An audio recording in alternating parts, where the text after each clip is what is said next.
If you get these three things wrong on your pest control PPC funnel, meaning mostly Google Ads, you're bound to lose a lot of money. Get these three things right, and you could make a lot of money. My name is Andrew Peluso. I am the owner of Pesty Marketing. About 10 years ago, I sold pest control door to door, even did a little bit of technician work for a couple of years, and was at the ground floor of a pest control company that is now a top 40 pest control company. Today, my team and I at Pesty work all day to get our clients in the pest control space leads. In fact, we get 10,000 leads per year for our clients. Our goal with Pesty and on this channel is to help you grow your pest control company. And today we are going to talk about one of those three things that can either make or break your pay-per-click campaign. And when we say pay-per-click, we're really focused on Google Ads here, but onward. So what are we talking about? We're talking about targeting your advertisement and your landing page. These are the fundamental pillars of your PPC funnel.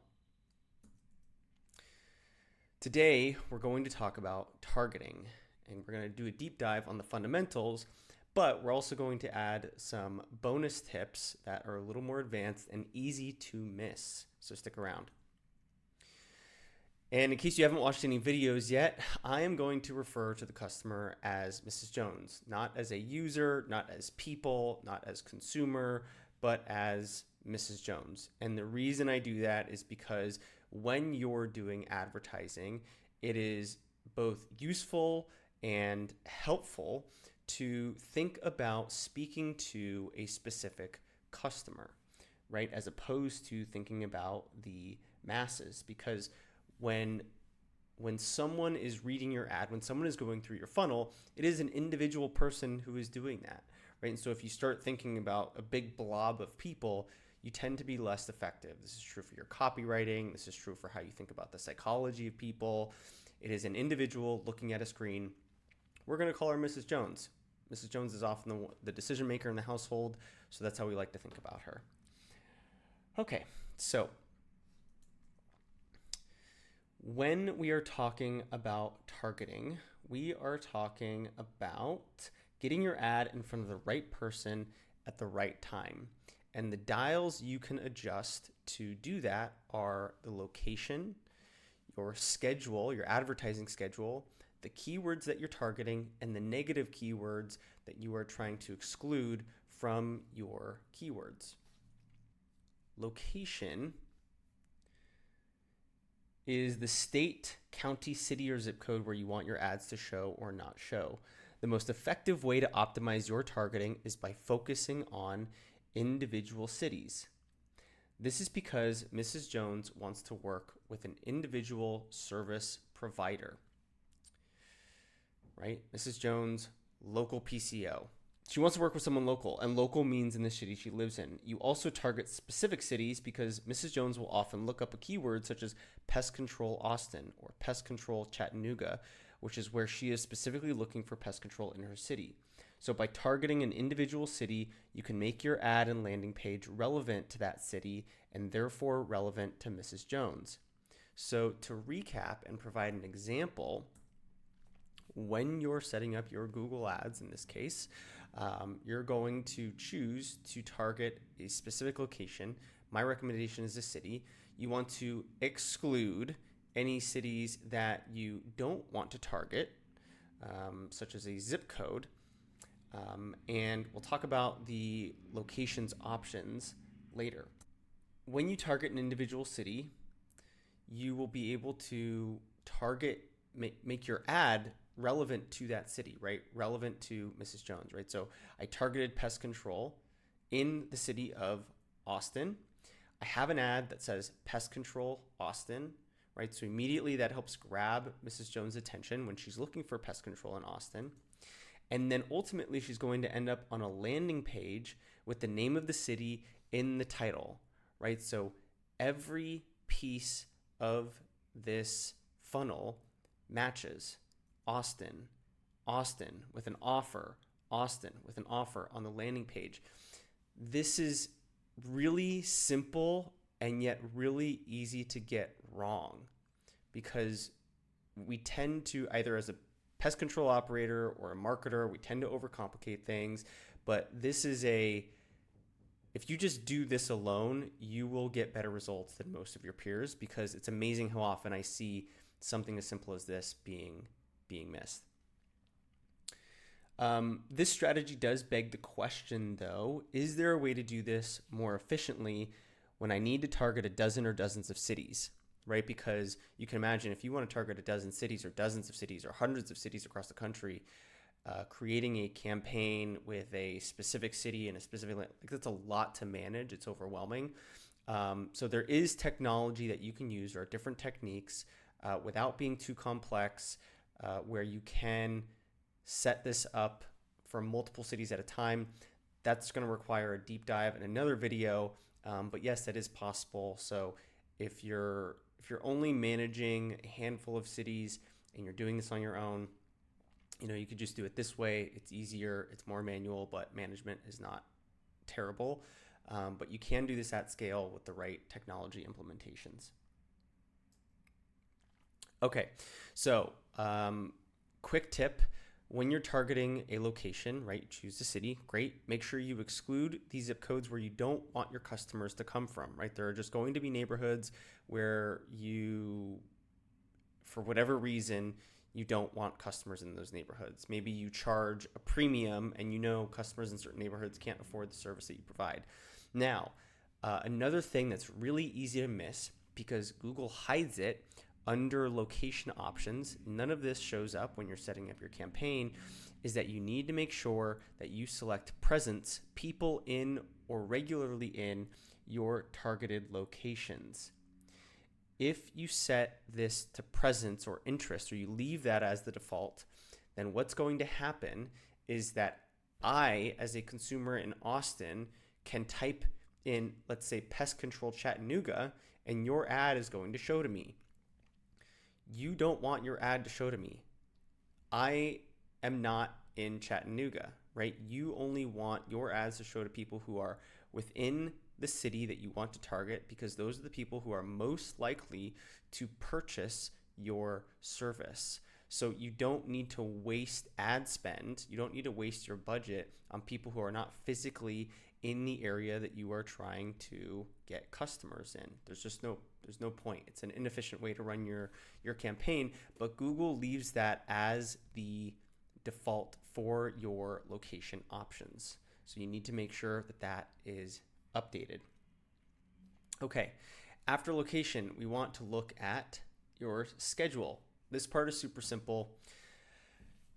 If you need Mrs. Jones to speak to a salesperson, then I highly recommend you stick to your office hours when a salesperson is available to answer her questions and get her on the schedule, right? So we have tested running ads outside of normal office hours to see, can we get a lower cost per conversion, right? Can we get cheaper leads? And are we able to follow up with those leads when we get back in the office and close them?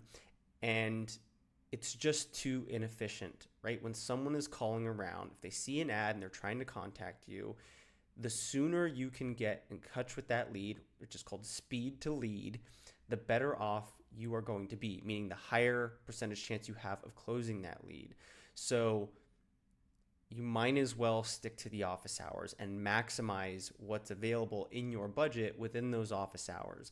Now, if you have a way for a customer to seamlessly, smoothly, frictionlessly check out and purchase the service on your website or on your landing page, then that's a different conversation. But I know that that's not most of you. Even a company like Orkin doesn't have that capability, or chooses not to have that capability. So you really only want to run ads when you are available to pick up the phone and respond as quickly as possible. Next up, keywords.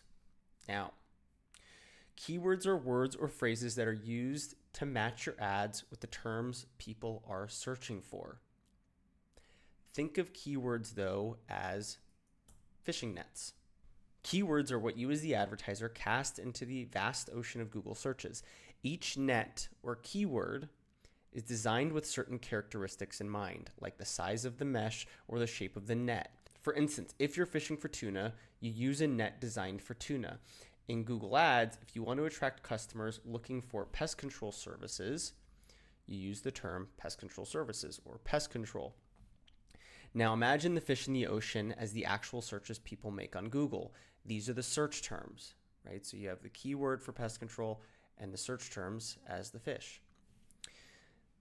They are the real varied expressions of what people are looking for. When you cast your net or keyword into the ocean, you might be aiming for tuna, but you end up catching different type of fish or search terms like pest care services or exterminator, right? So in this case, Google thinks all of these search terms match the intent or mean the same thing when they're being searched as pest control. Sometimes Google gets this right, sometimes they get it very, very wrong, and you can end up wasting a lot of money. Which brings me to the next important part of your targeting, which is negative keywords. Negative keywords is the most manual and frankly boring part of running an ad account, but it's absolutely necessary in order to make sure you are spending your money as efficiently as possible.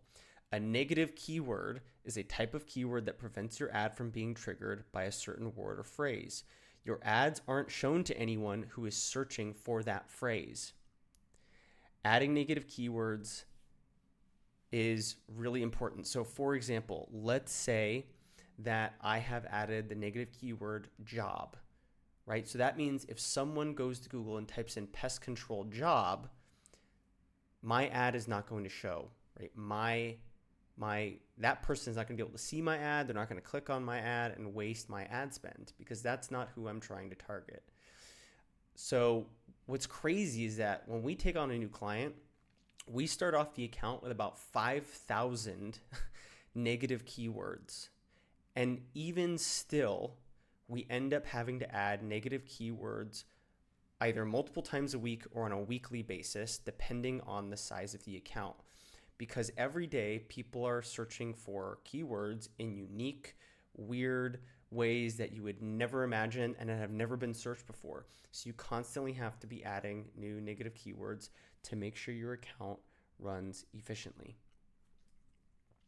Now, one last thing that I want to point out is that when you're running ads, Google automatically includes their Google search partners. In our experience, Google Search Partners is a complete waste of money. Google Search Partners are websites like ask.com, which don't run their own search engines, or where your ads appear on the results on another website, which are simply masked to be like as if they were populated on that website, but really the results come from Google. And the problem with Google Search Partners is that you will get cheap clicks. You will get even some conversions, cheap conversions. The problem is those clicks will be worth less. You're paying for cheap clicks because they are cheap, and the conversions and the leads will not be as good. And they are bad enough that by default, we always turn off Google Search Partners when we're running an account for a client. Even when they tell you something like this, which is most advertisers include their ads on Google Search Partners sites, this cracks me up because it just goes to show you that Google is going to try to convince you to do things that are not necessarily good for your account, but rather are good for their pocketbook, right? The only person who wins all day, every day, when you're running ads, whether your ads are working or not, whether we can get your ads to work or not, is Google. They are always getting paid. So the fact that most advertisers include their ads on Google Search Partner sites means absolutely nothing. It doesn't mean most advertisers are profitable when they do that. It doesn't mean they make money when they do that. So I just want to make a point here that Google is not your friend. They are going to make suggestions. They are going to do things to try to get you to spend as much money as possible. They are going to try to help you get results and be profitable, but there's only so much they can do, and there are many nudges like this that they use to try to get you to spend more money, even when it's not necessarily in your best interest. So, in this video, we delved into the art of targeting in Google Ads, emphasizing the importance of placing your ads in front of the right audience at the right time. We covered essential aspects such as location targeting, scheduling, and the strategic use of keywords and negative keywords. Remember, the goal is to be as precise as possible to attract customers like Mrs. Jones who are searching for local services. If you found this video helpful, please hit the like button and subscribe to our channel for more insights. By subscribing, you'll get updates on new content and deeper dives into topics like these. We also appreciate your comments below. Let us know what topics you'd like us to cover next, or any questions you have about digital marketing in the pest control space.